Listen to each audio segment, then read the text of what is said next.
Got it.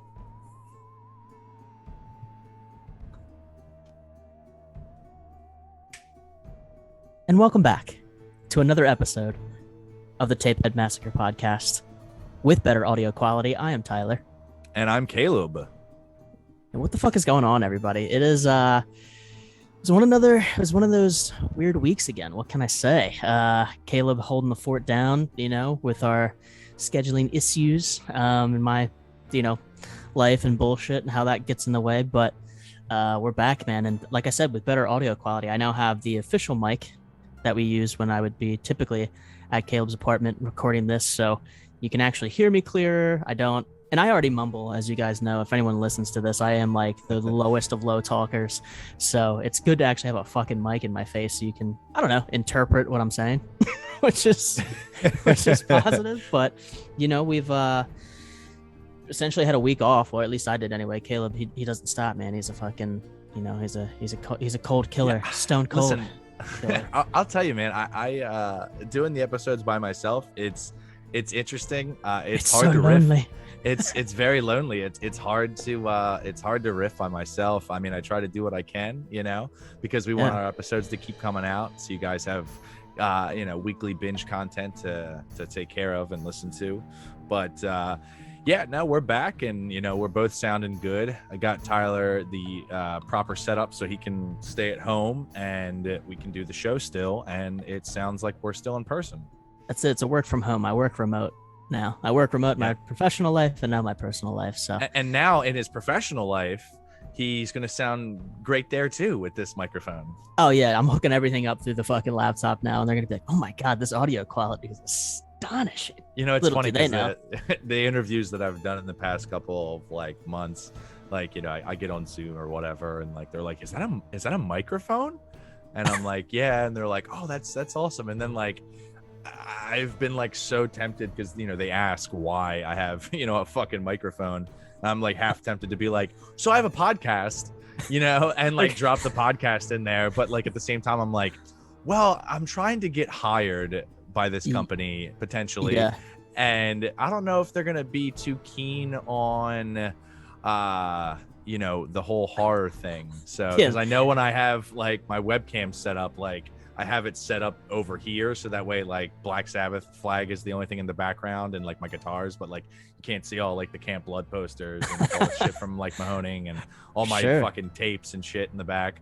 So that's trippy, man, because I've even almost done it a couple times too at work, and to hell, even to people I'm interviewing, especially if I get in good conversations, which is weird coming from your perspective of just going through interviews, and what I do for a living is I interview people.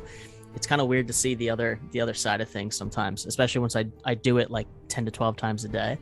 But it's a good point, because you're like, fuck, if they listen to this, they're gonna hear me talk about fucking our time at sleepaway camp and seeing the straightener through the puss. I don't know if they want to hear me say that stuff and damage my hiring ability. You know what I mean? But fuck. So, but here we are. We're back, and first thing I'm going to mention is our 1K giveaway. Now, it's been a while since we hit 1K. We love you guys.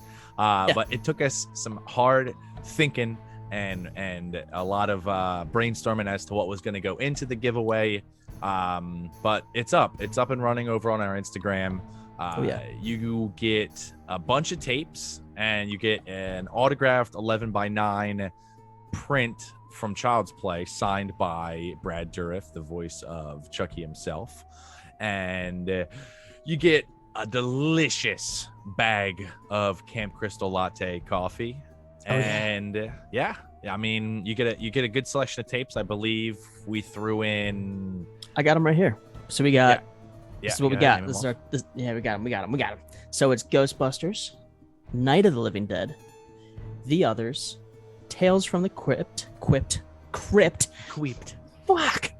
Queen of the Damned, The Blair Witch Project, which, by the way, I'll talk about that in a second. Waxwork 2, Lake Placid, The Langoliers? Is that how you pronounce that? Stephen King film, yeah. Oh, that's a Stephen King. It's one of those hidden Stephen King. By the way, it's definitely. So what's cool about the copy is itself. It's a screener copy. Very cool. it was definitely from like a video store back in the day. And it was received as a screener copy. So definitely cool for any Stephen King collectors out there, that want a screener copy. Hell yeah. And The Forsaken. That's the final copy. So in totality, that's a more like modern. How many? 10 VHS tapes. 10 tapes. I thought I did 5 and 5. I thought that because I was trying to make it all like, the line the picture up nice and clean. But yeah, you get all that. And we're going to announce this. You're obviously listening to this now. But we have something that we're going to announce at in the midway point here in the episode that pertains to the giveaway itself. It's going to help y'all out get an additional entry into the giveaway. So not only will you have done the Instagram portion where you make sure you follow us at Tapehead Massacre, tag two friends in the comments. Yep. And then share to your story. And then we're going to give you a fourth way here on the show to get an additional entry. And you're going to DM us, right? Yeah. We're going to DM us. Yeah. Don't post that shit on the feed. Don't fuck it up for everybody. Yeah. Don't fuck it up for us. Yes. Listen, you're not fucking it. Technically, it would be fucking it up for everybody. It'd be fucking it up for yourselves. Because if you're listening to the show and you just post the keyword on your fucking Instagram page, you're letting everybody know the keywords, and now everybody gets additional entries. Yeah, which is and that's truth. It's kind of like stubbing your toe a little bit. Yeah.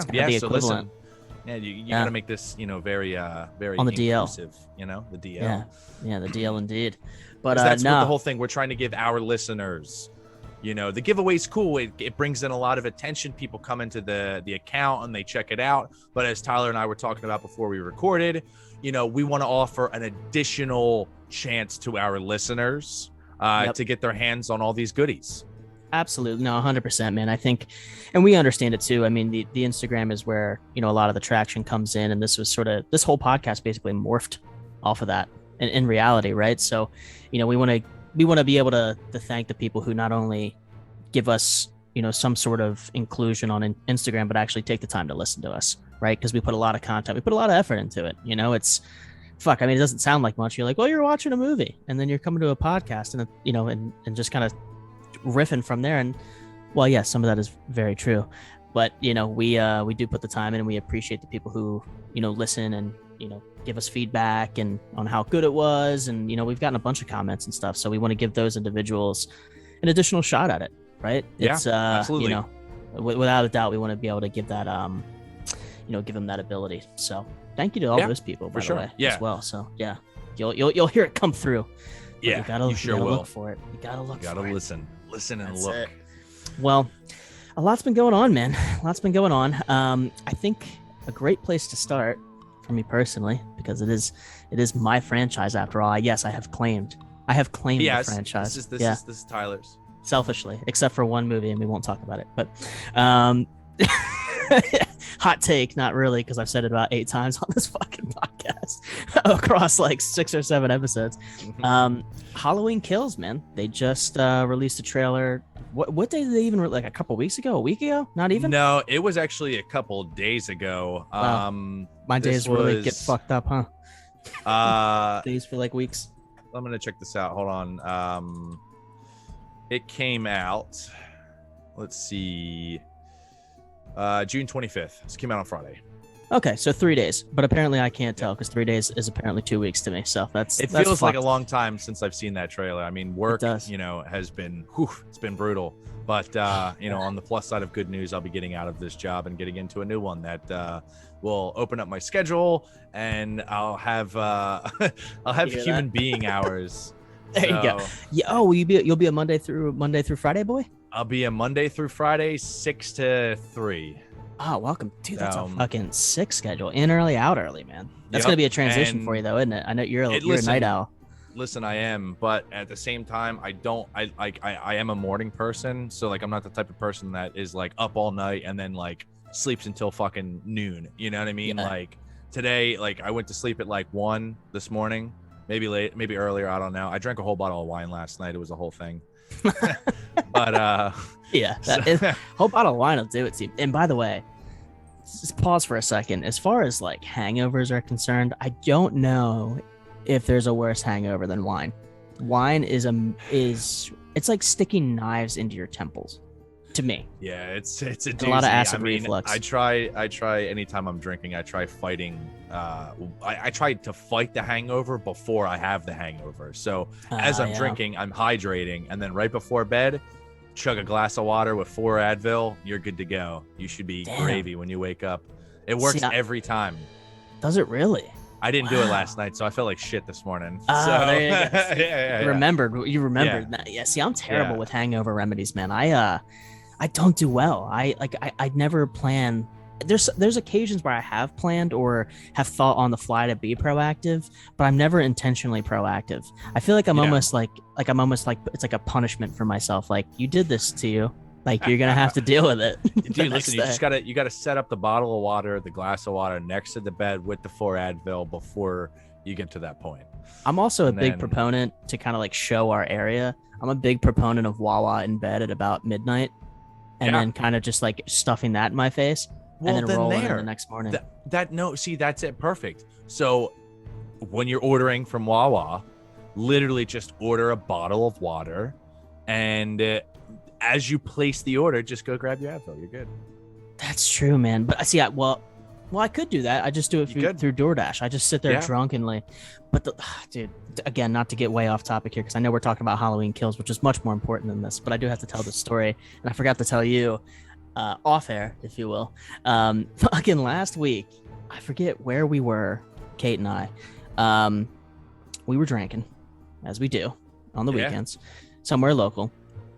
And I had I remember exactly what it was. So we went to DePaulo's in Pensgrove, nice little Italian place, right? With all dude, I love DePaulo's. All your delectables, right, that you can have. But we had $100 gift card, and if anybody knows about DePaulo's or really any expensive restaurant, right, it's a lot of money. And if you're not trying to spend a lot and you got a gift card, you're going to kind of work to your advantage. So what our thought was is, let's do some appetizers and drinks, and that's what we'll pay for, right? We'll hit the $100. I'll pay whatever to the tip, right? We'll keep it cheap, keep it light. Big fucking mistake, and here's why. I did it to myself. So we got calamari and some clams, right? Delicious. Beautiful appetizer, but not very heavy of foods, right? Like, when you want to go appetizers and drinks, you kind of want to go for something heavy, right? We fucked up. Yeah, carb up, baby. And we did not do that really that well. And I'm a beer drinker. No. I'm a craft beer guy through and through. I decided to go on the whiskey trail. I went down the trail of whiskey, or the trail of tears is what it ended up being for me. And I drank old fashions, which, if anybody knows old fashions, it's bourbon. It's bourbon, bitters, a little bit of sugar, and like a lemon peel. I don't know who made these old fashions, but it was fucking bourbon with a capital B, dude. And it fucking heavy-handed, and it got me schwasty pants. Point of the story is, we get home. I'm blacked out, clearly, and I go to order Wawa. However, I don't remember this. So I wake up the next morning. I'm like, shit, I gotta go to the gym. Like, I gotta get my day started. Like, fuck this hangover. I'm just gonna sweat it out. I literally go to my door, open it, push the screen door back, and what's sitting there on the step from the night before? Fucking Wawa that was DoorDashed. It got dropped at like, so I looked at my phone. It's been there since 10:43 the night before. And it's like 8 a.m. the next day. Dude, there's ants. I ordered a thing of mashed potatoes, like 2 Gatorades, a king size Kit Kat. Dude, ants just covered it, dude. Oh, and I think oh my God. And they just started selling Dunkaroos. So I got to think of Dunkaroos for the nostalgia. You know, had to. Yeah. That's well, shit, man. Point and moral of the story, guys, is fucking either order your Wawa like before your blackout, ideally, or like have a partner there to like go grab that for you, because otherwise it's gonna be left outside. It's not a good. That's amazing. Not a good look. That's perfect. Well, Halloween Kills. Halloween Kills. Listen, so it's Tyler's favorite franchise. He loves Michael. I love Michael. and listen, I'm a fan too. I was introduced to Halloween at part 5. That was the first one that I saw, and you were part You were part 1, right? Or you were part 4? It's hard to no, I was part 1. I think I did it the right way, but I think what my favorite's always been part 4, which is okay, that's what it is. Yeah. Yeah, when they were like, "Oh, let's go back to Halloween." Yeah. Let's go back to Michael yeah. Myers. Yeah, and that was part 4. Yeah, so that's always my go-to. So, if our listeners don't know, in 2018 there was a reboot with Jamie Lee Curtis, and basically the idea of this film was to erase all Halloweens past part 1. So the movie, the 2008 reboot, picked up after part 1 ended. So this would have been a direct sequel to the original.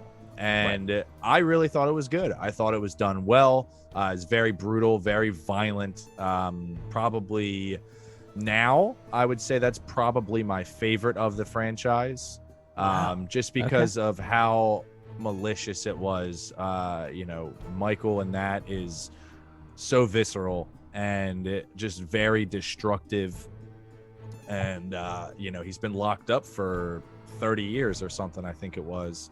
And, he gets out in Michael fashion, bus, flips over and has an accident. And, I don't want to give anything away because we're not talking about that movie today. So, but I think you bring up some good points, though. Yeah, I do and think with Halloween Kills, this picks up directly where 2018's Halloween ends. Now, the first thing I'm going to say is my biggest gripe. It's the fucking name. Terrible name, dude. Listen, Horrible it's name. such a bad name. I mean, that is just such a terrible choice of a name. I mean, here's the thing. Like, Michael Myers is the killer. Now, I wouldn't have suggested saying Halloween Michael Kills, but I just would have done away with kills altogether, or at least added some additional verbiage and wording to the title, because it just being Halloween Kills, and then they released like a promo thing, and it was like Halloween Kills, and then there's going to be a third that's Halloween Ends, and I'm just like, damn, dude, like, this is just like, fuck, man. Like, back in the day, you had Return, Revenge. You had Part 2, which I just think was called Part 2. Yeah, 3 Season of the Witch, which 3 was it's not canon to the Michael. No. But and then you had H2O. You had Resurrection. Yep. And then there was the Rob Zombie remakes that were just Halloween 1 and 2. Yep. And then you have Halloween 2018, which is just Halloween. Right. So, all these titles are definitely good titles. I mean, I have no issues with those titles. I think that they were planned out well. I mean, Return of Michael Myers is good because, Part 2 was the last one you saw Michael. Part 3 had nothing to do with Michael. So the Return of Michael Myers is a good name for that. 100%. And I will say, too, not to get too off topic, but it's still on the same line of things, is Halloween 3 really... And I watched, I think it was In Search of Darkness. I think where they fucked up in that movie was naming it Halloween 3. Like, if they had named it, like, The Season of the Witch, and had... There already was a movie called The Season of the Witch. And I think that's exactly why they didn't do that. It's a George Romero film. There you go. So, but I think that's part of where their marketing went wrong. And as a younger kid, too, watching it, the expectation was Halloween. So I think that's what fucked me up there. Sure. But, regardless, I think, the Halloween Kills, it feels like a lack of effort. Like, that's almost what you expect to come, not just at the title, but obviously the title leads into what your thoughts and ideas could be of the movie. And with the name like Halloween Kills, it just feels very flat, very almost lack of creativity, unmotivated almost. That's what it feels like. It's just like you couldn't have fucking come up with anything else. Halloween Kills. Seriously, like, I mean, and I'm sure that there's something already on IMDb for it, but like, I'm sure the budget for it has got to be astronomical. And 100%. It's just like, you got to think that there's got to be a team of people behind this that would have come up with something better than Halloween Kills. Anyway, I'm really hoping that it having such a piss poor, lazy, and that's what it is, a lazy name. I'm really hoping that the film itself isn't a flop, because at this point, the 2018, reboot was, it kind of revitalized the series for me. It brought me back in and gave me more interest into the franchise again. Even though, it basically null and voids all movies past part 1. So, but that being said, though, it was really good, and it gives this really, like I said, visceral look to Michael. And in this trailer, a lot of the big gripes that you guys, our listeners and our followers on Instagram, were saying about the film is the fact that it gives away probably some of the best kills of the film in the trailer, which is unfortunate. Right. And I get to a degree why the production team would put together something like that, because obviously they want to entice people to go see it. However, I mean, you could have done a lot with a little, especially with the franchise being Halloween. I mean, people are going to go fucking see that regardless. And the one thing that concerns me about watching the trailer is that it was so action-packed. My fear is this movie could become just that, an action-packed movie that's sort of devoid of storyline. Because what I've liked about some of the recent Halloween, specifically Halloween 2018, exclude Halloween 2, Rob Zombie. I wasn't a fan of that. I liked his Halloween, the first Halloween that Zombie did. Yeah. I think what Halloween really does well a lot of the time is that it's been able to kind of stack its storylines pretty well, except for, I would probably say, from Paul Rudd to H2O, those movies, and I think there might have been one in between or one right after that just were terrible. But to some degree, you can make an argument that a lot of the 90s and somewhat of the very early 2000s were kind of void of a lot of good horror, honestly. Yeah. If you were, especially coming out of the 80s, which was just like, I mean, it was almost, I can't even think of the word. There was excess almost of how many good horror movies. I mean, there's people still coming, we're still coming back to the decade of the 80s with how many good horror movies there were that they were just completely, they were just kind of shuffled under all of the major players. So, but that's one concern from looking at the trailer, where it's I don't know how much of a storyline's really there other than the basic continuation of what Halloween 2018 was. My hope, and this is just sheer hoping that I'm literally putting one scene to an entire follow-up of a series, but when he comes out of the fire, it's very reminiscent of Halloween 2 and how that ends, actually. So if you forget about Halloween 2, it's kind of a continuation of Halloween 1, which if you've seen it, you'll know. But there's a huge fire scene where Dr. Loomis, that's where you see him in 4 and 5 be completely, his one side of his face is completely burned. That's from the end of Halloween 2, and obviously Michael Myers makes it out.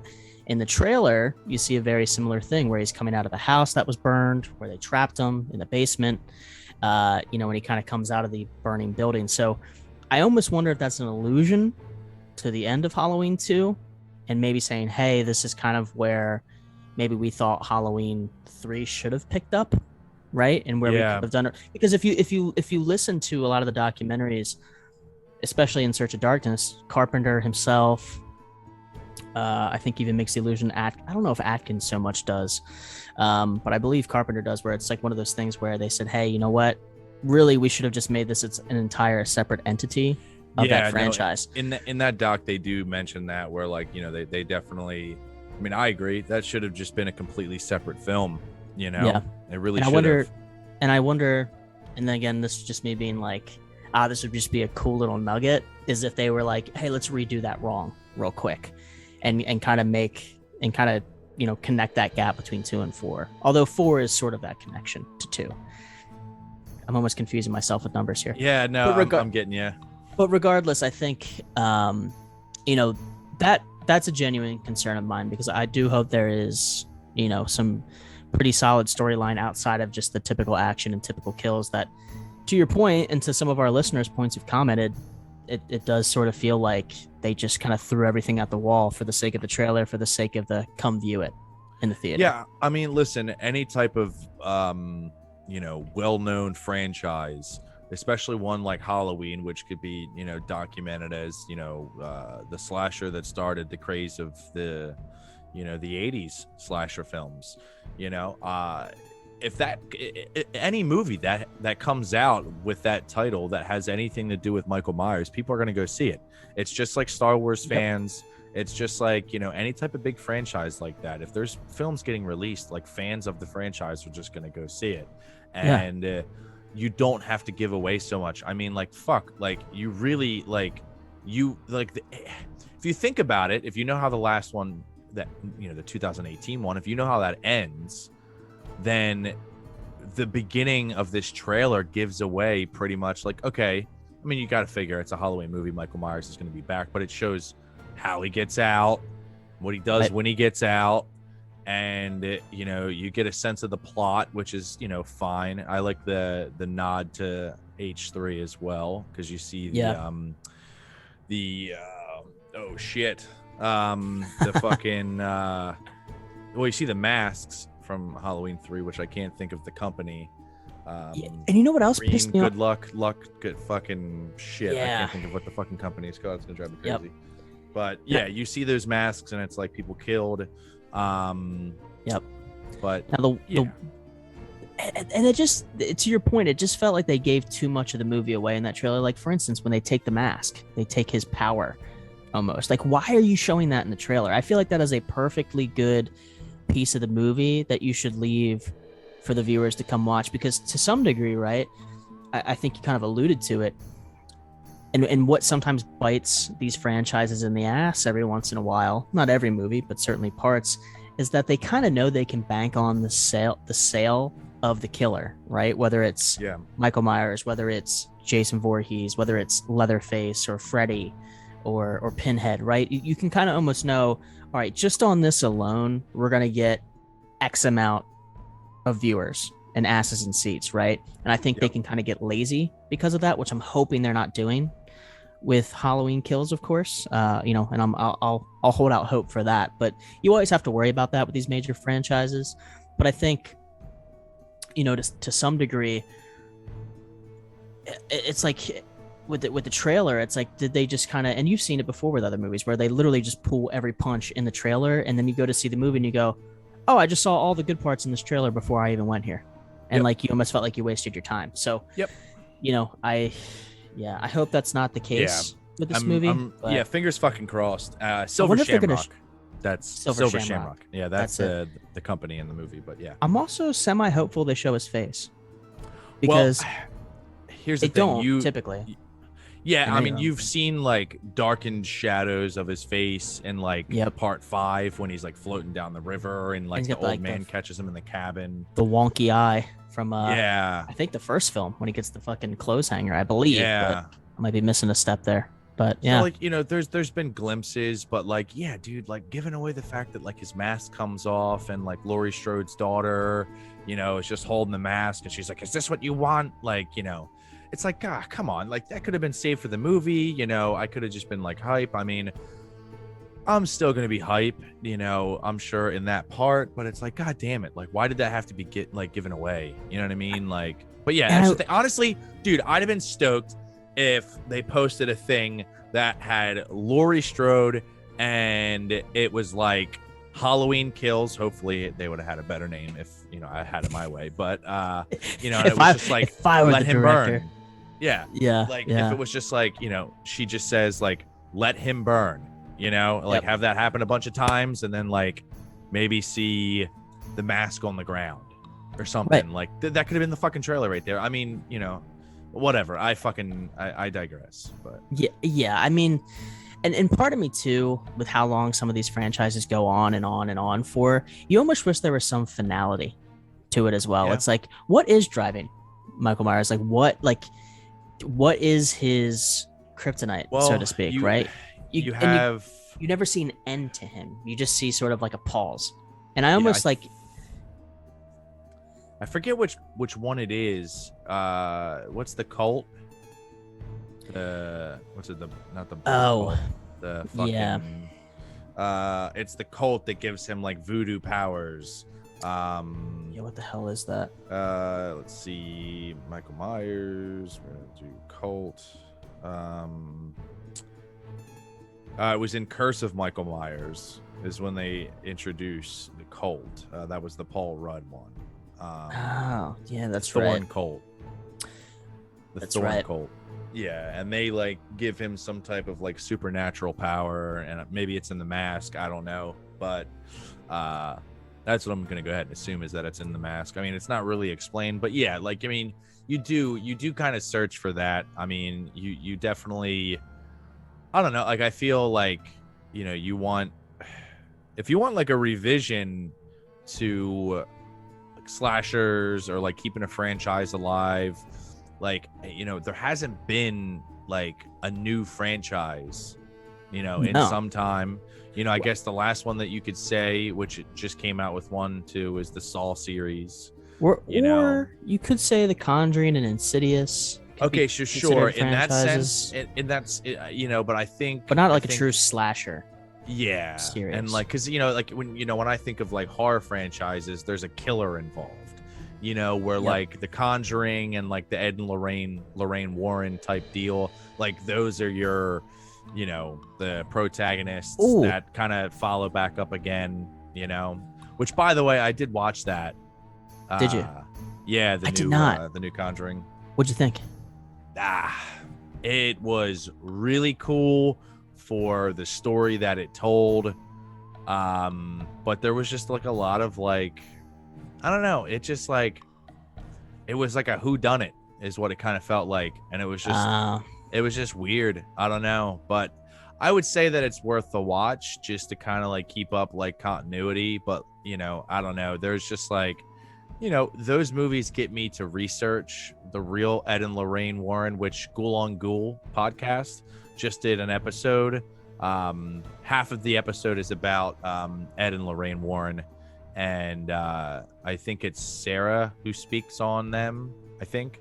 Okay. And she basically goes into extreme detail of like their history, how they met, things that actually happened in their careers, how they got into the paranormal. They talk about Annabelle, which I know me and you had this conversation about Raggedy Ann and Andy. I'm pretty sure we did. Yeah, it was the Raggedy Ann doll. Yeah. Yeah, and like that movie always scared me as a kid. Like I had the animated flick, and like I don't know, there's just like something that's just like, it's like a bad acid trip, and when you're a little kid, obviously you don't know what that is, but like it's just like that movie is what nightmares are made of, dude. Like there's just like so many like weird things that happen in that film, and then to find out that the real fucking Annabelle is a Raggedy Ann doll, and I'm just like, yeah, it makes sense. Makes fucking sense. Jesus Christ, it's like they're both of them are fucking terrifying in that film. But anywho, you were getting very excited to say something. Well, it just made me think of this question I wanted to ask you is,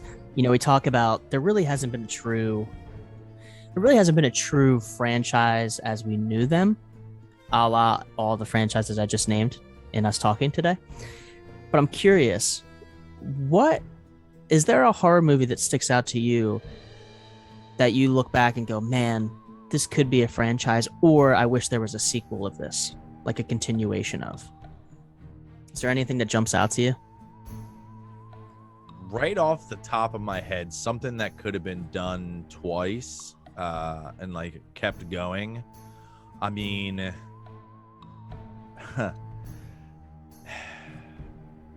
fuck.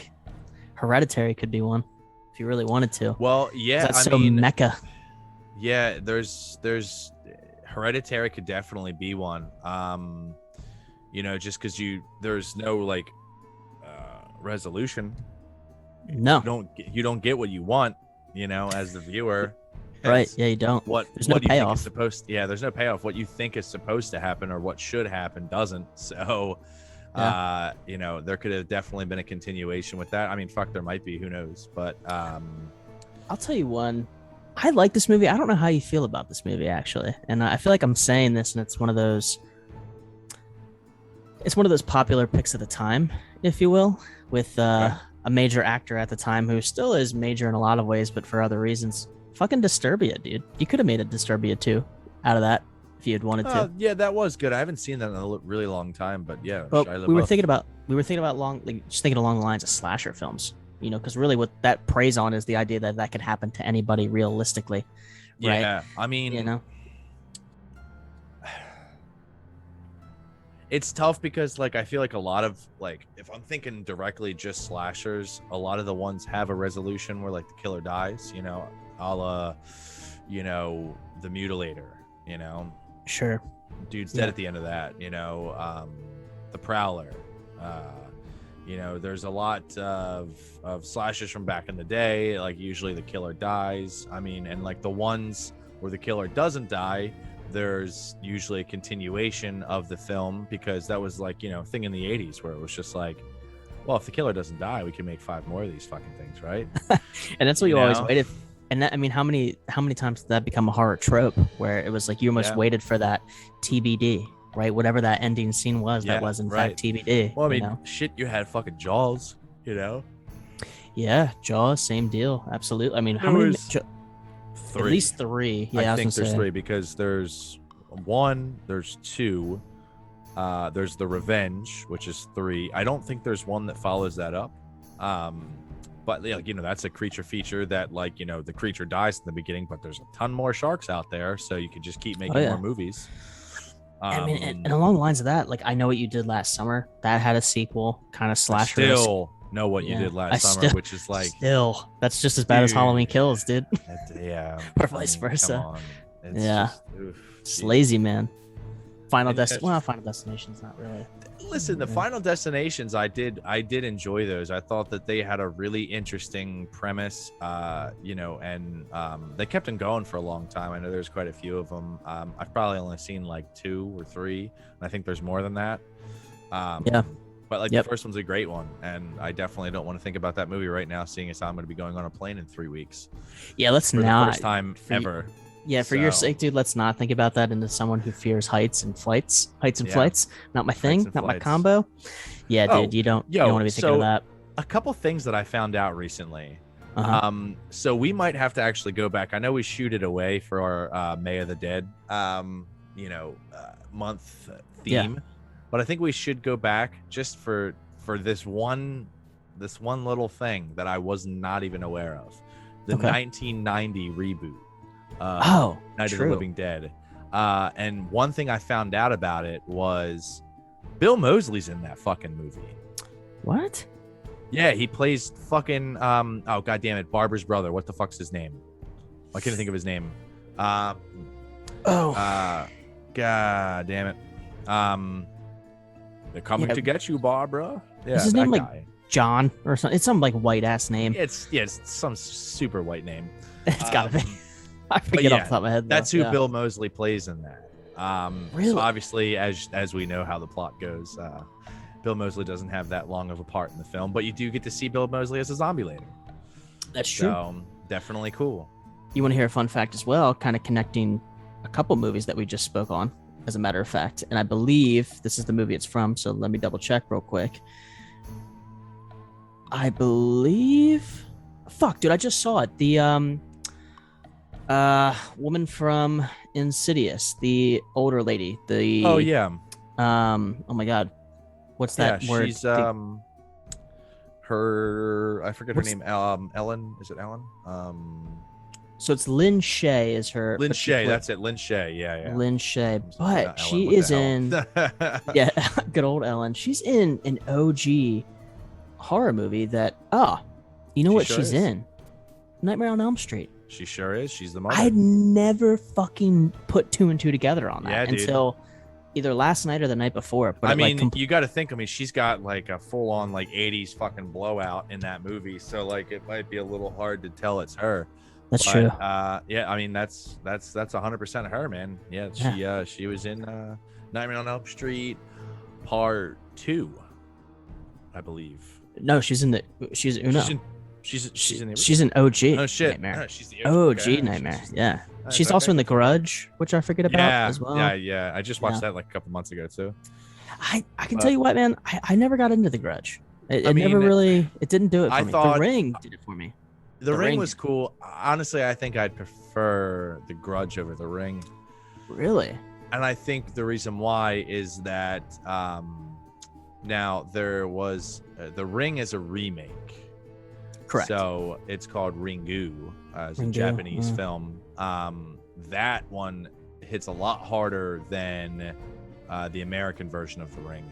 The Japanese Grudge also does the same thing, because The Grudge is also an American remake of a Japanese film. Still playing on the same type of fears, Japanese, cult type, demonic stuff, but still, regardless, I enjoyed The Grudge. I mean, Sarah Michelle Gellar's performance in that was good. Arguably, could have been a Scream Queen too in that time period. Definitely, for sure. I mean, and that kind of sucks too, because like that whole phase of things kind of went away over time, and I mean, I guess rightfully so, because like, it does feel really good. I mean, every movie has like, the prick that gets killed, like the douchebag guy, like just one I'm thinking off the top of my head, because the guys at Bad Taste were just talking about it, is Texas Chainsaw 2.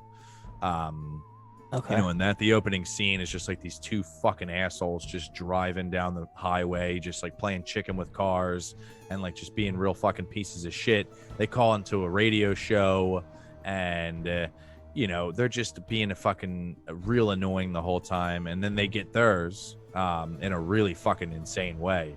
And you just like, it's just such a cool part in movies, specifically in the horror genre. I think only in the horror genre.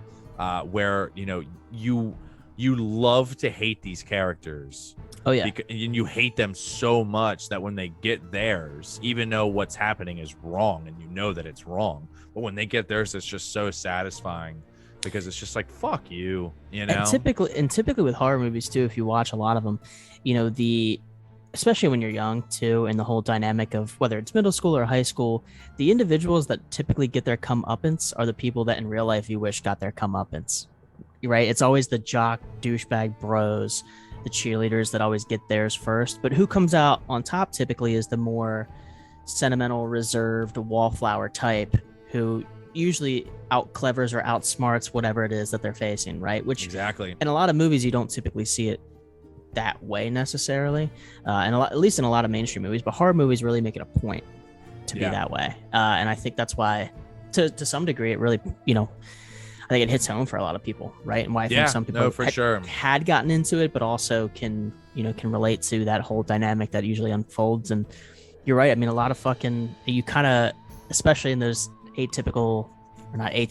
ordinary slasher films, you almost wait for the douchebags to get theirs, and you know it right away, because they're so overly, they're so over the top in their douchebaggery. It's like, oh yeah, they're gonna be like the first or second kill, like right off the rip, but you wait, but that's part of the structure, man. That's like part of the game, so it's and I feel like that only fun. Like that trope is only in horror, you don't really typically see it elsewhere. I mean, like, sure, like, maybe like in like an action movie, like, the bad guy gets locked up, or like the douchebag soldier or something like that gets shot and killed or something like that. But like in horror, it's usually like way more severe. So, I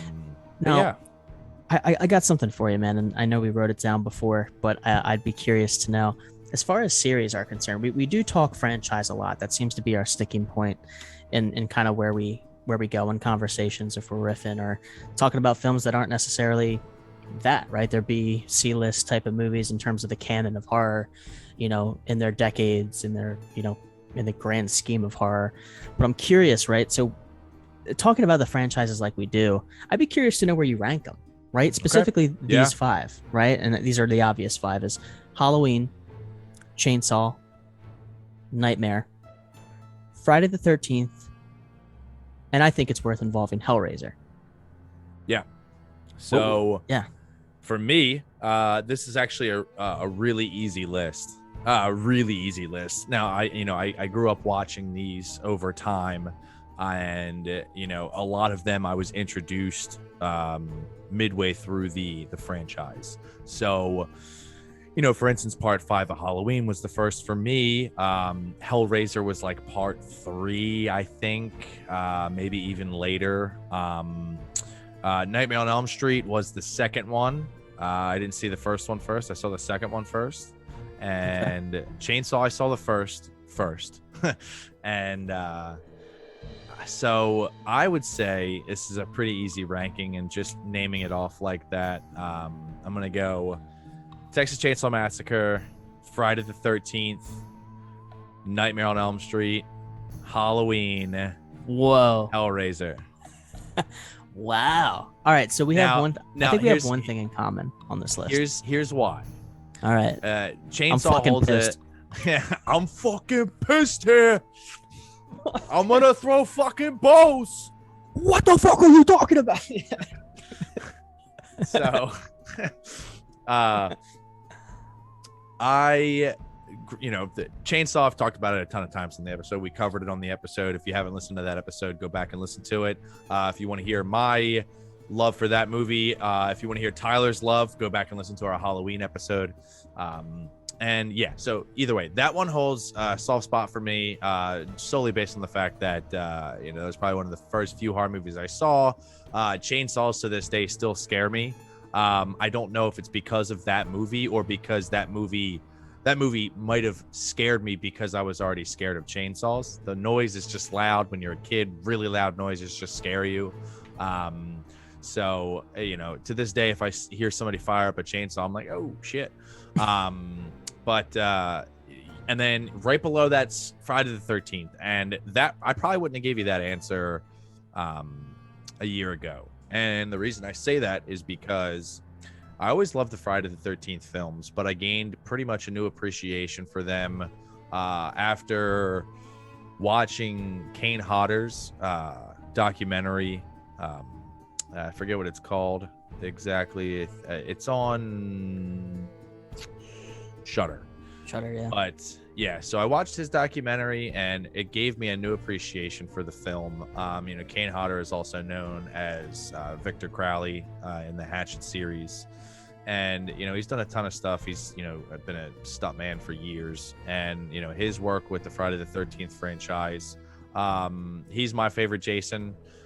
He's very visceral. I know that's not, I guess it is kind of a widely accepted opinion. I feel like a lot of people feel the same way just because he played it very visceral. He was like the first person to like have like the big deep breaths and like kind of give this like sense of this like sense of like human like characteristic to him, which some people didn't like, some people do like. But the Jason Goes to Manhattan, is like, I don't know, for me, that's like such a cool fucking film. Jason Goes to Hell is such a cool film. That was the first one I saw in the franchise, was Jason Goes to Hell, just because of our age. And like when it came out, that was like the first one I had saw. Sure. And then going back and like watching the first, and really enjoying the first for what it was. And part two's, such a fun time. Part five's a fucking blast. There's just so many of them. And fuck, man, I even really like Jason X. And I know that gets shit on a lot. Yeah. It's definitely not a Friday the 13th movie. Granted, it's not fucking called Friday the 13th, but it's got Jason Voorhees in it. But it's funny.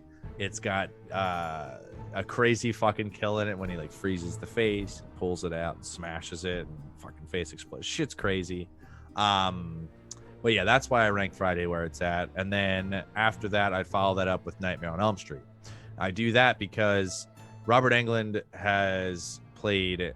he's been Freddy for every single movie except the new one that came out a couple years ago, which was complete fucking dog shit. And it had nothing to do with Robert Englund not being Freddy. It was simply the fact that it was just a bad fucking movie. But Robert Englund played every single fucking one. And he killed it. His humor was just fucking relentless. The fucking cheesy one-liners, and like just like the kills were just outrageous, dude. The first one is just like instilling fear and like nightmares, you die in your sleep, like this whole thing. I don't know. The Nightmare franchise is fucking badass. The Halloween series I really like as well. For me, I don't know. I could go a long time without seeing a Halloween film and be fine with it. I could probably go a year without seeing one, because obviously you got to watch Halloween around, the season. Yeah, so, 'tis the season. 'Tis this fucking season. And then Hellraiser, I never really got into them. So like, I watched a couple of them and I thought they were okay. The gore and the special effects are fun in a few of them. but story wise, it just never grabbed me. I mean, Doug Bradley, has a killer performance in those films, but it's not for me. I mean, Hellraiser is definitely looked at very highly in like the horror world, but it's one franchise that just doesn't do it for me. And we had thought about putting Pumpkinhead on this list. I had to put Pumpkinhead over Hellraiser. Yeah, I agree, 100%. So Tyler, let me hear your listings. Yeah, well, I think we had a couple things the same. I think we have a couple things switched, actually. So, as everybody listening or will listen, has listened, knows, Halloween's numero uno. I think kind of the same way for you with Chainsaw, it's a nostalgic factor. It's the fact that, I grew up on it. It's one of the first horror movies that I could really identify with, be scared by. I think the simplicity in its storyline, which usually I take as a fault with most movies, I think it's its strength, and that, regardless of the films that you're watching, because that storyline is so simplistic, but it's so pure, and I think you can't fuck it up. Well, you can fuck it up. They definitely fucked it up a couple times, but I think for the most part, I mean, it's for me, it I don't think it ever is necessarily a bad thing in any of the films. I think there's a lot of great kills throughout the series. In reality, when I talk about Halloween, guys, just so you know, I'm talking 1 through 5. I once I get past that point, once I get to the Paul Rudd early 90s, to me that just feels like one-offs, right? Because Rob Zombie had his own little thought process to it, his little side note, if you will. Obviously now with Halloween 2018 and now Halloween Kills, I still feel that to be a side note, along with H2, Return of, Cult, or The Curse of Michael. They all seem like side notes to me. I take the true 5, and that's how I look at Halloween, or how I choose to look at Halloween. Everything else is just sort of, technically you take 4. 3, 4, 4, yeah, right, technically, because you would do 3, part 1, part 2, part 4, and part 5. Part 5. So that's 4. Yeah. You could include part 3 if you'd want to, because it does obviously connect to the theme of what's plaguing Michael Myers. However, yeah, I mean, it completely goes off on its own tangent to where it's certainly a side note. So for sure, those 4 films I really take and consider to be the true Halloween, if you will. Everything else is just sort of a bonus to me. So that's my number 1, hands down. I think those 4 films are the strongest of any franchise, at least in the major franchises we speak of when we speak of horror. Number 2, I have Friday the 13th. I think, it's hard to say this and probably not get pushback, but quite honestly, I feel like a lot of the franchises beyond Halloween, to me, there's a couple good films and the rest are kind of just, they're either complete and utter dog shit or they're just meh. Like I could live without seeing them for 4 or 5 years and wouldn't be upset about it. I think Friday the 13th is sort of the second best to that. I think parts 1 through 3, actually 1 through 4, you could even argue, are pretty strong. I don't like Jason Takes Manhattan. Definitely don't like Jason X. I mean, Freddy versus Jason, you can completely argue that's a whole separate entity of both Nightmare and Friday the 13th altogether. I didn't include that. Yeah, no, I know you didn't. But, I think, again, much like Halloween, it's great in its simplicity because you can kind of put it anywhere, which I think Friday the 13th takes a great advantage of that Halloween doesn't, where Halloween's just sort of set in one setting, not to be redundant, but Haddonfield, Illinois. Friday the 13th is like, fuck it, man, we're taking this shit national, global, like out of this world, literally in space. So, I think in terms of creativity on the just basis, the very basic foundation of a slasher film, Friday the 13th, I think, was the first jumping off point that did it very well. Now, number 3, I have Nightmare, which quite honestly, if you were to ask me this a week from now, I might put Nightmare at 2 and Friday at 3. To me, they're very much the same in how I consider them. I think Nightmare, in terms of its creativity, is far and away the most creative of the franchises in terms of not only creativity, but how well it uses its creativity. I think Robert Englund as Freddy, I don't think, when you talk about bringing horror to the mainstream, I think Nightmare did it better than anyone with the kitschy phrases. Sometimes I think it worked against it in a way as well, because if you get to I think arguably one of the worst movies of any of the franchises, The Dream Child, Yeah. The film is god awful. God That's the awful. one with oh fuck. What's the I couldn't even tell you. It was so bad. Yeah, I forget the one actor in it. Carl Pilkington? No, that's Ricky Gervais. God damn it. I can't fucking think of his name, and it's gonna fucking pop up. I know, we gotta Google it. Nightmare of the Dream Chad. Has fucking dude, he's like god damn it, dude. He's here, I'll pull it up in a second. I don't think it's Dream Child then. Yeah, no. It's not Dream Child. No, it might be the one that follows it up. But yeah. But either way, I mean, honestly, like, I'm with you. Ted Nugent was in fucking Dream Child. Shit. What are you fucking rip a leg to stranglehold as he was getting strangled? Cat scratch fever. Fucking god, dude. But I think Nightmare comes in at a solid 3. Again, it's a toss-up, right? Ask me a week from now, it could be different between that and Friday as far as number 2 and number 3 are concerned. Number 4, and the reason I put this at number 4 is arguably, and I talked about it last episode, and I think the episode preceding that, is Chainsaw, only because I've only seen the first Chainsaw and then the remake with Jessica Biel. And if I have not seen any of the other Chainsaws. And we're gonna change that. We want to do watch parties on Twitch, and I think that we should do like a Texas Chainsaw Part 2, or like a Leatherface, or like Next Gen. Probably not Next Gen. I'd say Part 2. You need to see Part 2. Part 2 is a fucking blast, dude. You'll have so much fun watching that. I think you'd love it. You'd definitely be putting Chainsaw higher up on the list. That one is just it's so good. 2 is definitely my favorite in the franchise, and that's from what I've read up on the franchise, and especially since rewatching number 1. I mean that it seems to be far and away the most fan favorite of the bunch. So I'm kind of really I could remove this from the list and hold off until I actually see all of them to make a decision. But going off of just number 1, good. No, but I also think too, on the budget that it was made on, knowing Tobe Hooper as a director, it's a jumping off point, but I think there's probably better to come. And from what I've understood, and reading other articles and op-eds on horror franchises, clearly Chainsaw has a huge following for a reason. But right now it stays at 4, just on the sole basis of the first one and the OG remake of 2005 with Jessica Biel. Yep. Number 5, we also agreed on Hellraiser. Doesn't do it for me. Never has. Nope. It just, to me, it's like it's like slasher meets Star Trek to some fucking degree. It's just these weird like offshoot characters, these Cenobites. I don't understand it. It's like I like sci-fi stuff. I do. There's a lot of really good sci-fi films out there. I'm into a lot of fantasy stuff, so like there's a ton of films that I'm just like all the fuck about, that have like these like supernatural or like space, some shit like that.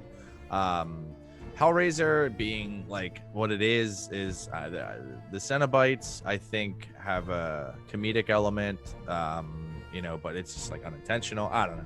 Either way, we both sit there on that one. And sorry, any of you listeners that are Hellraiser fans, that's going to be down on the list for us. 100%. Yeah. Sorry, guys. But now let us know, because we're going to post this on our Instagram. What is your favorite franchise? Yeah, I'd be curious to know. I feel like, and why?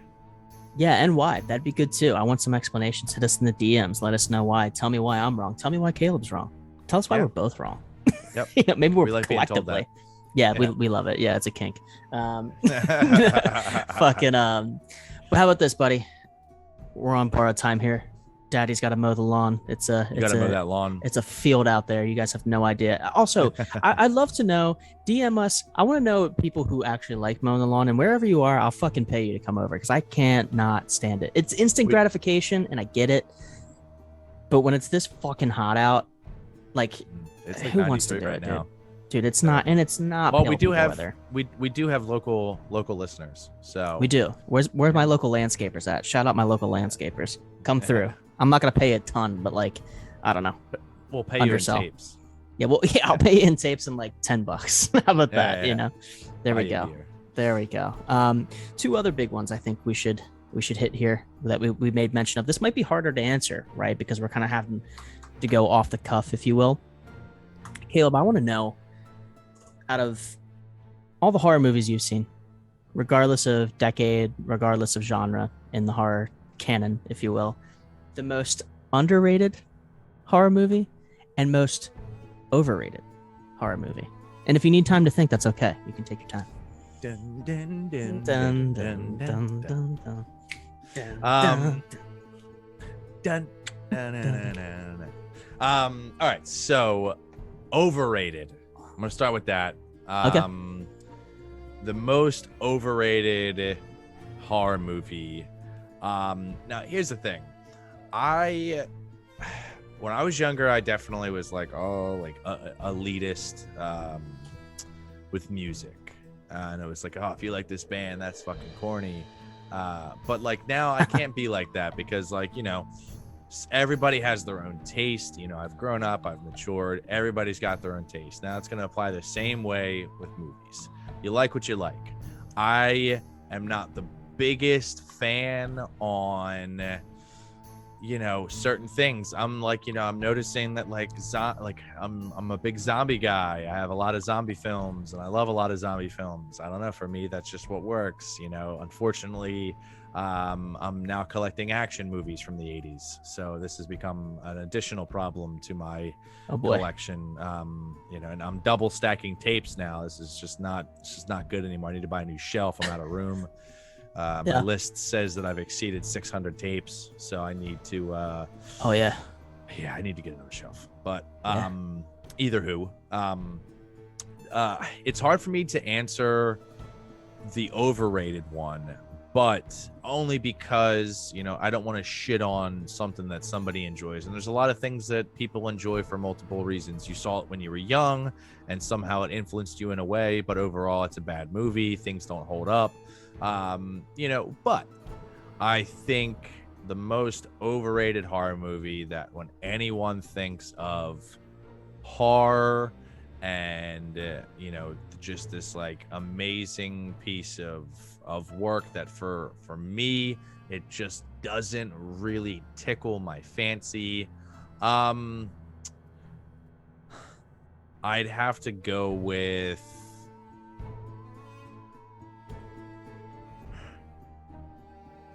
you know, it's tough because I want to say like an overrated one would be like the Blair Witch. I can see that. That's fair. You know, that's a fair call. But at the same time, I take it back in a way because the way it was promoted was very, very ingenious, actually.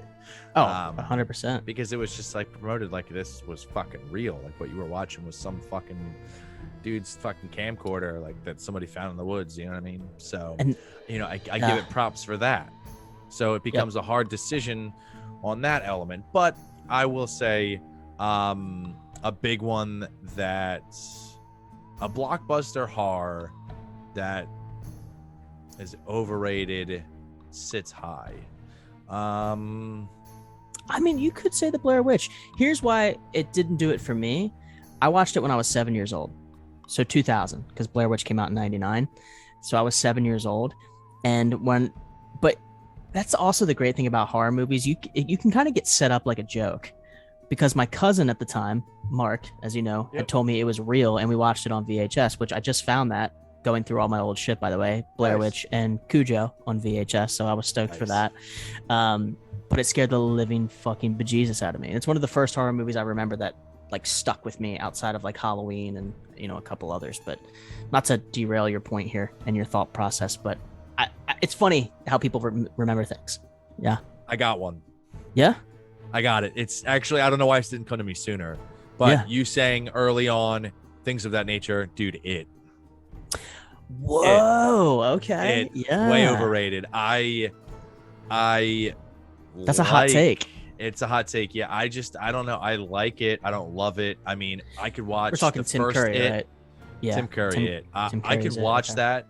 And then not watch it again for a very long time. That to me is not a rewatchable film.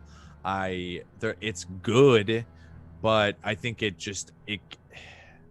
definitely blew shit out the water in terms of like people got a phobia of clowns because of that movie. I That was feel a like it straight definitely TV did movie, something. wasn't it? Yeah, that was aired on CBS, I think. Which, think about how many I straight think to that's TV. what it was. Think about how many straight to TV movies have really like stood the test of time like it though. That's a hard thing to do. Well, It's almost yeah, impossible. I mean, you're absolutely right. I mean, Salem's Lot. What? And both Stephen King. Like, name somebody Yeah. outside of Stephen King who's had a straight to TV movie Yeah. that's like held up.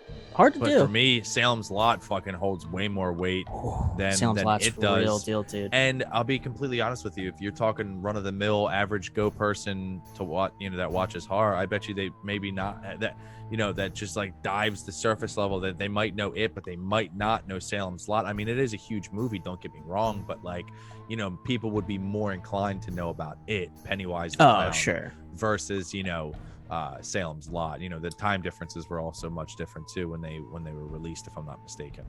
Yeah, I think it was 90, 91. Salem's Lot was 70.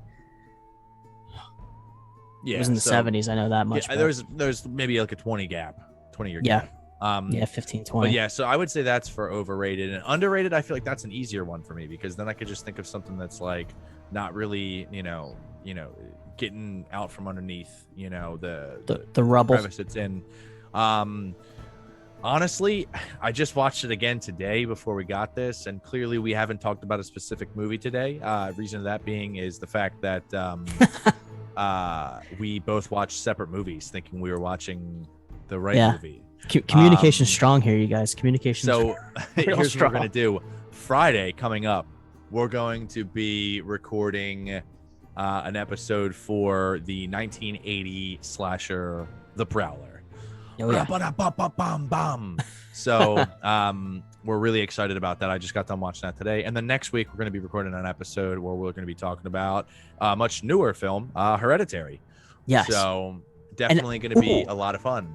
We should do an extra entry for who guesses who watched what film leading up to that's a this good one. episode. That's a good one. Yeah. Okay. So ready, here And we if go. you get it Let's right, talk you get about an this. Yeah. So yeah, for the giveaway, we'll get 2 extra entries. Oh. Here we go. 2 extra entries. All right. So here's one that you can get. You're listening right now. Yep. You'll get 1 extra entry into our giveaway if you DM us the word Oklahoma on Instagram. Oklahoma. The Terrible state. Yeah.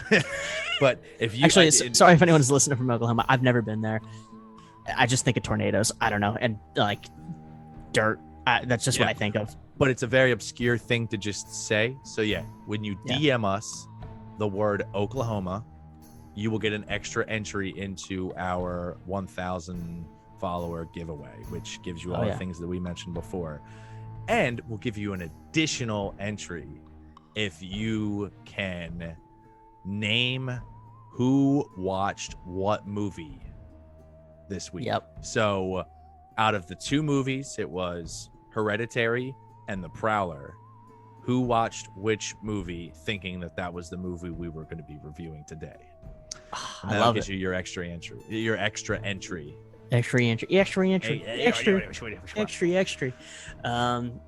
So wait, did you just name the underrated? I missed I that. haven't named the well, I will say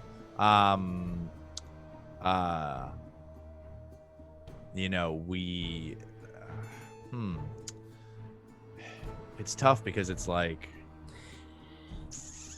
it's hard to say what's underrated. I got what's you. not. I got you. You know what? One that I watched recently that I really fucking enjoyed, that more people should go out and watch right now is Night of the Creeps. Night of the Creeps. That's a really good one. I believe you can go watch that on Tubi and Shudder, and go check that out. Yeah, that's a really good one. Tom Atkins at his finest. You get to see his butt in that film. There you go. Nice Atkins butt. Atkins butt. So, all right, Tyler, hit me with underrated, overrated. So underrated. I wrote 3 down because that was hard for me. And I'll kind of give brief. I'll keep it brief for each one. But number 1, the first one I wrote down was Silver Bullet, werewolf film from '84. Yeah. Corey Haim, Gary Busey. Good old Busey. Gary Busey. So in terms of like kitschy 80s horror movies, I just fucking love Silver Bullet. I don't really think there's any real reason other than the fact that it just holds a special place as a youngin in my heart of watching that film. Corey Haim's in a wheelchair. He's got this sped up like fucking water boy lawnmower version of a wheelchair. What Franklin should have had in part one of Texas Chainsaw. Dude, yeah, like that's probably what they were trying to redo 10 years later, was that fucking nightmare of a situation. But I think Gary Busey does the whole crazy uncle. I mean, tell me a better crazy uncle actor to play a crazy uncle. It's fucking Gary Uncle Busey Buck? every time.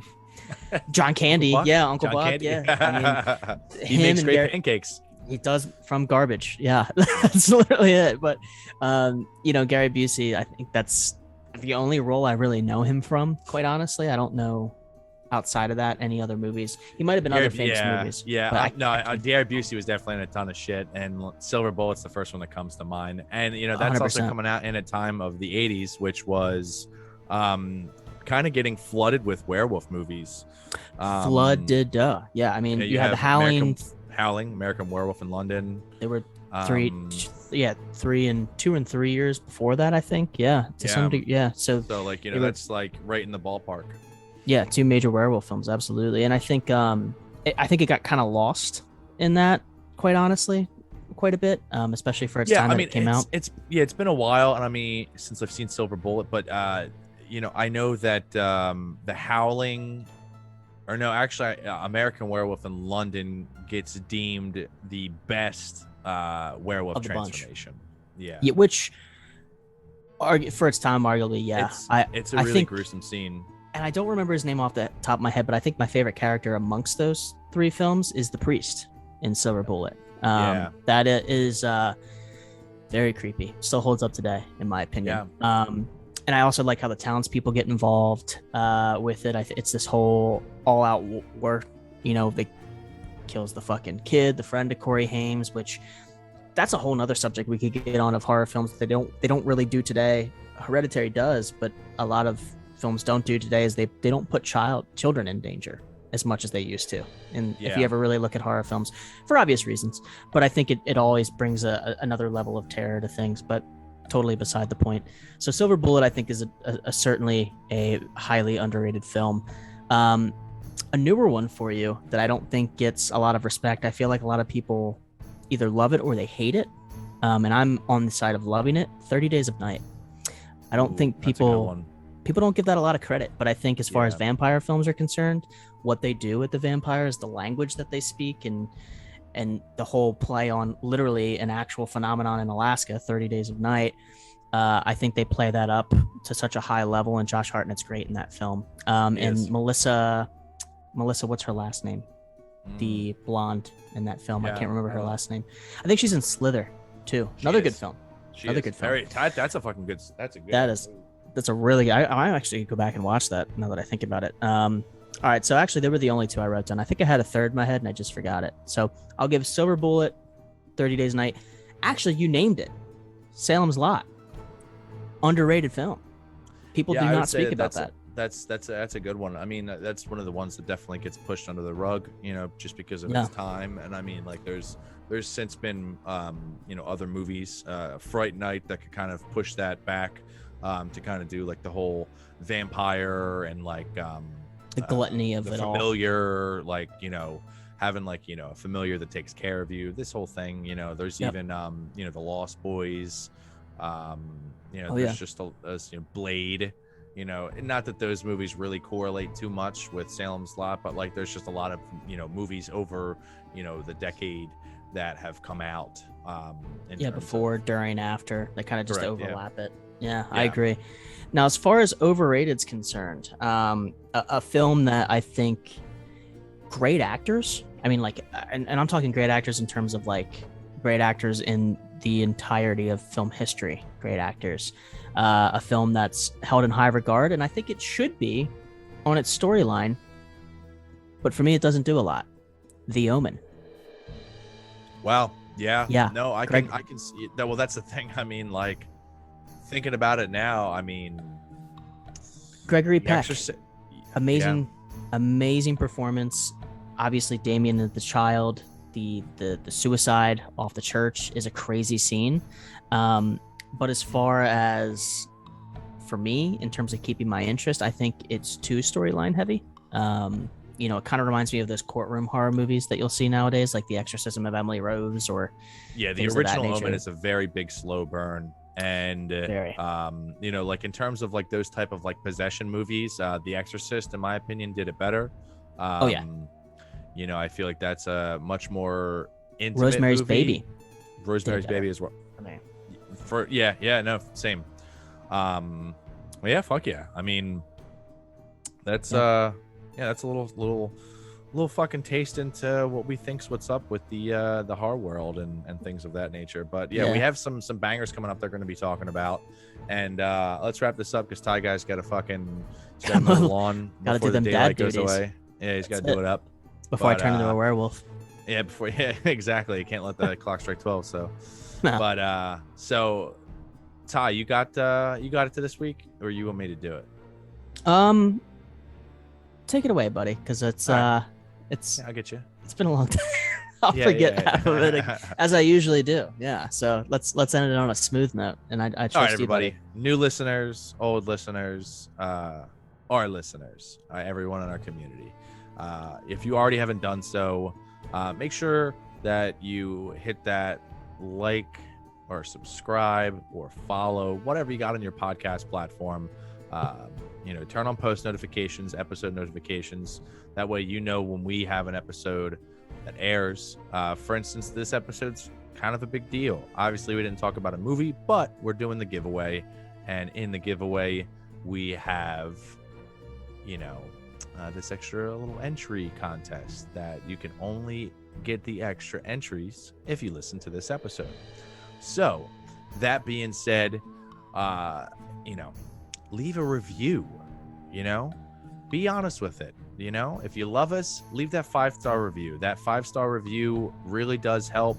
And then leaving an actual text review does actually help. Now, it might seem cliche. Every podcast talks about it.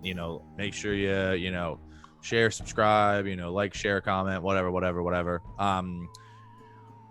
The reason that you do that is that it encourages other people to listen to the podcast. It also puts us on other people's radar.